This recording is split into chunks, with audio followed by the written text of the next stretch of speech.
Hello बच्चों, कैसे हो आप। आज आपकी मैथ्स की क्लास में हम पढ़ने जा रहे हैं बहुलक, जो कि बहुत ही सरल टॉपिक है। देखते हैं हम कैसे निकालते हैं बहुलक। बहुलक निकालने के लिए सबसे पहले हम उसका फॉर्मूला देखते हैं, जिससे हमें पता रहेगी कि हमें क्या क्या टर्म निकालनी होती हैं। तो बहुलक बराबर आपको फॉर्मूला सबसे पहले याद कर लेना है, जिससे कि कोई गलती ना करो। बहुलक बराबर होता है L plus F1 minus F0 upon 2F1 minus F0 minus F2 into H, है ना। तो देखो हमें क्या याद रखना है, फॉर्मूला कैसे याद रखना है, L प्लस, है ना। इसको थोड़ा बीच में भी लिख सकते हैं, L प्लस। तो F1 सबसे फर्स्ट आने वाला बच्चा सबसे पहले आता है ना क्लास में, तो उसको हम सबसे पहले F1 कर देंगे, नीचे भी और ऊपर भी। सबसे फर्स्ट आया ये F1 माइनस F0, फिर वो जीरो लाने वाला बच्चा है, सबसे फर्स्ट वाला, फिर जीरो। फिर फॉर्मूले में नीचे अपॉन में भी पहले आने वाले से 2 का मल्टीप्लाई कर दिया है, फिर दोनों जो बचे F0 और F2 उनको घटा दिया है ना। तो F1 और ये 2F1 में कंफ्यूजन रहती है, तो हमें सबसे पहले याद रखना है कि सबसे ज्यादा मार्क्स लेने वाला बच्चा सबसे पहले आएगा, ठीक है। तो अब हम क्या करेंगे, हमें फॉर्मूले में पता चल गई L है, F1 है, F0 है, F2 है और H है। तो ये चीजें कहाँ से आती है, ये टर्म कहाँ से आती है, ये निकालते हैं हम। तो देखो इसको देखेंगे हम सवाल को, इसमें जिसके सबसे ज्यादा नंबर है, इसमें छात्रों की संख्या, इसमें FI में ये देखेंगे कि सबसे ज्यादा मार्क्स किसके हैं, 5, 12, 14, 10, 8, 6। तो इसमें किसके सबसे ज्यादा मार्क्स हैं, 14 के। तो ये हमारा बहुलक वर्ग बन गया।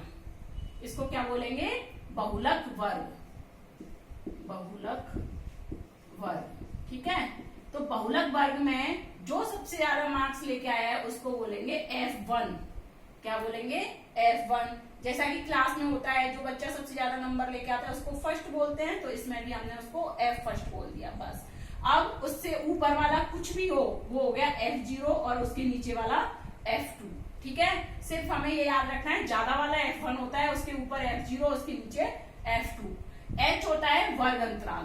H क्या होता है, बहुलक वर्ग का वर्ग अंतराल। किसी का भी हो बराबर ही होता है, बहुलक वर्ग का वर्ग अंतराल, ठीक है। और क्या आया है, L। L होती है बहुलक वर्ग की निम्न सीमा। निम्न सीमा, निम्न सीमा से मतलब होता है, देखो जैसे ये है बहुलक वर्ग 20 से 30, तो इसकी ये निम्न सीमा है, ये उच्च सीमा है ना, लोअर लिमिट और अपर लिमिट, ठीक है। तो L बराबर लेते हैं लोअर लिमिट। अब हमें सिंपल मान सारे हमने खोज लिए, कैसे कौन सा क्या होता है। उसके बाद अब हमें फॉर्मूले में मान रखनी है। देखते हैं, बहुलक बराबर L। L का मान कितना है हमारा, निम्न सीमा कितने की है, 20 की, तो यहाँ लिख देंगे 20 प्लस F1 का मान कितना है, 14। F0 का मान कितना है, 12 अपॉन 2 इंटू 14, क्योंकि F1 का मान है 14, माइनस F0 का मान कितना है, 12 और F2 का मान कितना है, 10 इंटू H का मान कितना है, 10। वर्ग अंतराल कितना है हमारे पास में, 10, तो यहाँ रख दिया इंटू 10। अब हमने सारे मान रख दिए और अब कैलकुलेशन करना बाकी है। देखो कैलकुलेशन कैसे करते हैं, सबसे पहले 20 को ऐसे लिखा रहने दो, है ना। सब हमारा फर्स्ट काम क्या है, इसमें से इसको घटा दो, 14 में से 12 गए तो 2। चाहे यहाँ प्लस बच रहा है, माइनस आएगा तो इसका मतलब आपने कहीं गलत कर दिया। क्यों, क्योंकि ये नंबर हमेशा बड़ा आएगा दूसरे नंबरों से, है ना, क्योंकि F1 सबसे ज्यादा वाला ले रहे हैं। अपॉन 14 दूनी 28 माइनस के 10 और माइनस के 12, तो कितने हो गए, माइनस के 22। एक जैसे चिन्ह है वो जुड़ जाएंगे, लेकिन संख्याएं किसकी आएंगी, जिसकी वो है, जिस चिन्ह की। ये हो गया फर्स्ट स्टेप में हम ये करेंगे। दूसरी बार क्या करेंगे, इसका इससे मल्टीप्लाई कर देंगे। 2 का 10 से मल्टीप्लाई किया तो कितने हो गए, 20। 28 में से 22 घटाए तो कितने हो गए, 6, ठीक है। कितनी सिंपल आ गई अब कैलकुलेशन। अब है 20, इसको 2 से कट रहा है तो काट लेते हैं, 10/3, ठीक है। अब एलसीएम ले लीजिए 3।